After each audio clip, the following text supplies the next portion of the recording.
This video is going to be looking at differentiating from first principles. Differentiating is really just finding the gradient of a function. The gradient of the function you'll be used to as the rise over run.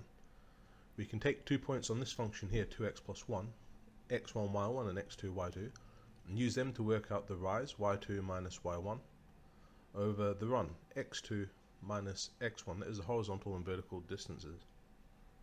So if we take the y coordinates, 5 minus 1, the overall rise is 4, 2 minus 0, the run is 2, and our gradient is 2, which you can see in the equation of a straight line, because the gradient of a straight line is the same at any point, always 2. But what about this one, the gradient here, here, here, they're all different. What is the gradient of this parabola? Well, it changes all the time.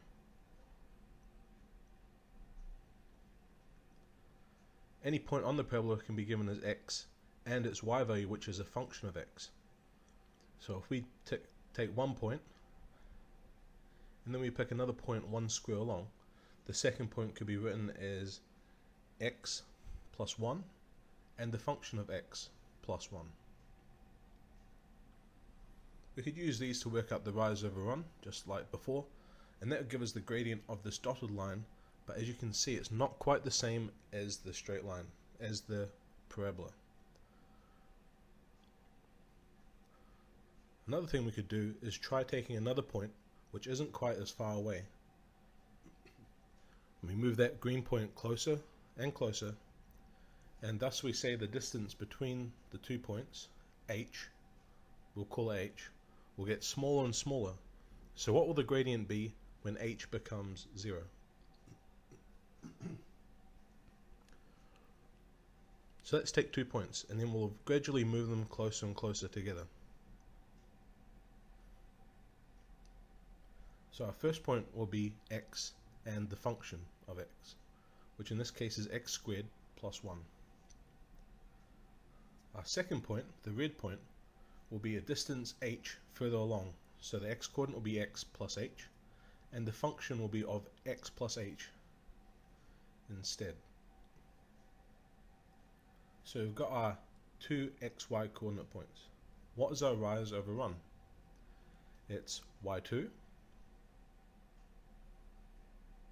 which is all of this,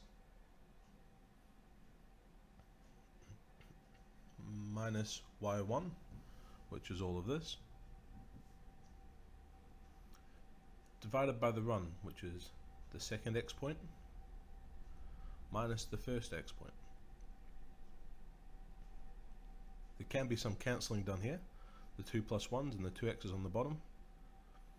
So our next line will look like x plus h squared minus x squared, all divided by h. I can expand this to simplify it. Just expand that bracket, plus h squared. And once again, there's some more simplifying to be done, which leaves us with this next line. And we can cancel off h's from the top and bottom. And now we're just left with the gradient being equal to 2x plus h. Now we said before, we're going to find out what happens when h gets very, very close to 0. The limit is h goes to 0.